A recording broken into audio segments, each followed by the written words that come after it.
হিন্দু সম্প্রদায়ের কোনো ধর্মীয় অনুষ্ঠানে দান করা যাবে কিনা? কুকুর বা বিড়াল কাঁদলে কি কি দুর্ঘটনা ঘটে? হক্কানি পীর ও ভণ্ড পীরের পরিচয়গুলি কি কি? আকিকার গোশত সন্তান বা মা বাবা খেতে পারবে কিনা? যার পীর নাই তার পীর শয়তান, এই কথার সত্যতা কতটুকু? হিন্দু সম্প্রদায়ের কোনো ধর্মীয় অনুষ্ঠানে দান করার বিষয়ে কোরআন হাদিসে যে বিষয়গুলো রয়েছে, যে আল্লাহ সুবহানাহু ওয়া তাআলার নিকটে ইসলাম ছাড়া যত আদর্শ যত ধর্ম আছে সবগুলো বাতিল বলে সাব্যস্ত। আল্লাহ সুবহানাহু ওয়া তাআলা কোরআনুল কারীমে বলেন, ওয়ামান ইয়াবতাগি গায়রাল ইসলামি দীনান ফালা ইউকবালা মিন। ইসলাম ছাড়া যত ধর্ম আছে সমস্ত ধর্ম আল্লাহ সুবহানাহু ওয়া তাআলার কাছে বাতিল বলে সাব্যস্ত। আর কোনো মুসলমানের জন্য হিন্দু সম্প্রদায় বা অন্য ধর্ম অবলম্বীদের ধর্মীয় অনুষ্ঠানে অংশগ্রহণ করা এবং কোনো দান খয়রাত করা সম্পূর্ণ নিষিদ্ধ। কুকুর বা বিড়াল কাঁদলে কি কি দুর্ঘটনা বা কি কি ক্ষতি হতে পারে?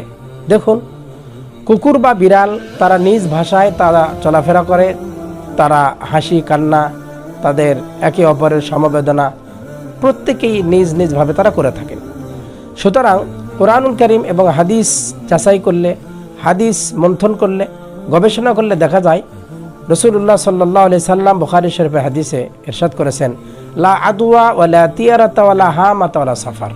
নবীজি বলেন, কোনো কুলক্ষণ বা কোনো পাখির আওয়াজকে, বা যেমন আমাদের সমাজে হুতু পেঁচা আছে, পেঁচা বলে, পেঁচার আওয়াজকে মানুষ কুলক্ষণ মনে করে, এগুলো সবগুলো শিরকি কাজের অন্তর্ভুক্ত। সুতরাং কুকুর বা বিড়াল কাঁদলে এর দ্বারা কোনো খারাপ লক্ষণ মনে করা, কোনো বিপদ হবে, কেউ মারা যাবে ইত্যাদি যে বিশ্বাস মানুষ করে থাকে, এই বিশ্বাসগুলো ভ্রান্ত বিশ্বাস, এগুলোর থেকে আমাদের সরে আসা দরকার।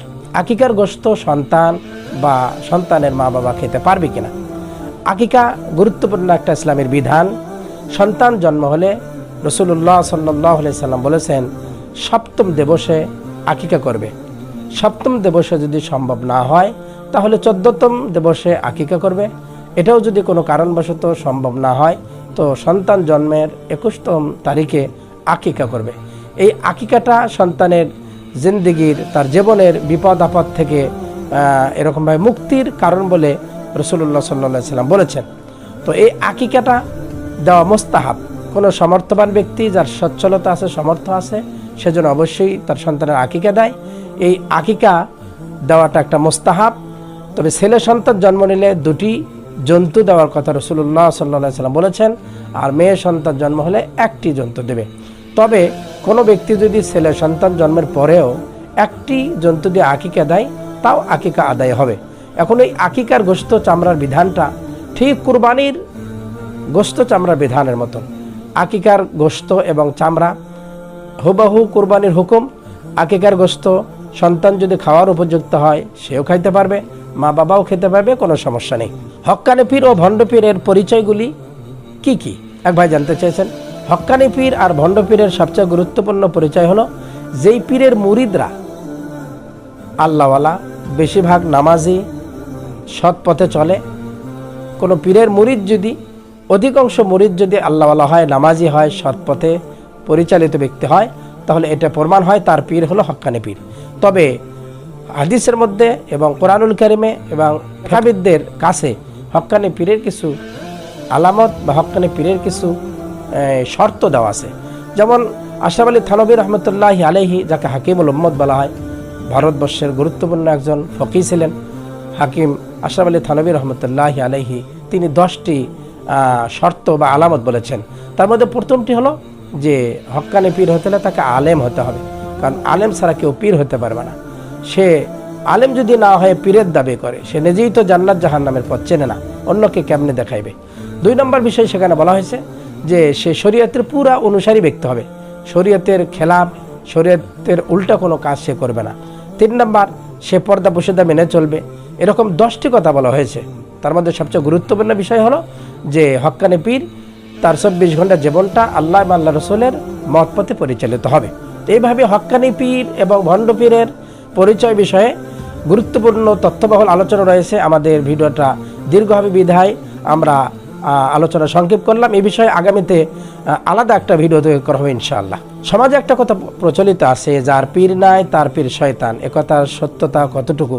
দেখুন, যার পীর নাই তার পীর শয়তান, একথাটার সত্যতা, এই কথাটার সত্যতা নেই। কারণ পীর ধরা যদি হক্কানি পীর পাওয়া যায়, তো সেই পীর ধরা হলো মোস্তাহাব, ফরজ নয়, অজীব নয়। তবে প্রত্যেকটা মানুষের, বিশেষ করে যুবকদের, সন্তানদের জন্য সবচেয়ে গুরুত্বপূর্ণ, সবচেয়ে বড় পীর হলো মা আর বাবা। আমরা মা বাবাকে যদি সেবা করতে পারি, মা বাবার যদি খেদমত করে খুশি করতে পারি, আল্লাহ সুবহানাহু ওয়া তাআলা আমাদের উপর খুশি হবেন। তো সুতরাং প্রত্যেকটা মানুষের সবচেয়ে বড় পীর হলো তার মা আর বাবা। আর যার পীর নাই এ কথা বলার দ্বারা যারা বোঝায় যে পীর না ধরলে সে জান্নাতে যেতে পারবে না, এ কথায় তারা বুঝে থাকেন, এ কথা সঠিক নয়। সবচেয়ে গুরুত্বপূর্ণ বিষয় যেটা হলো কোরআন আর সুন্নাহ, আল্লাহর হুকুম, রসুলের তরিকা, কোরআন সুন্নাহ আমাদের গুরুত্বপূর্ণ বিষয়। যদি পীর, কোরআন কোনো পীরকে যদি পাওয়া যায় যে পীর কোরআন সুন্নাহর নির্দেশ অনুযায়ী আমাদেরকে পরিচালিত করেন, তাহলে এমন পীরের কাছে বায়াত হয়ে তার কথা মানা যাবে। আর কোনো পীর যদি কোরআন সুন্নাহ বিরোধী কোনো আদেশ বা এরকমভাবে কোনো হুকুম করেন, সেই পীরকে আমরা প্রত্যাখ্যান করব। এই পীরের হুকুম বা কথা মানা যাবে না।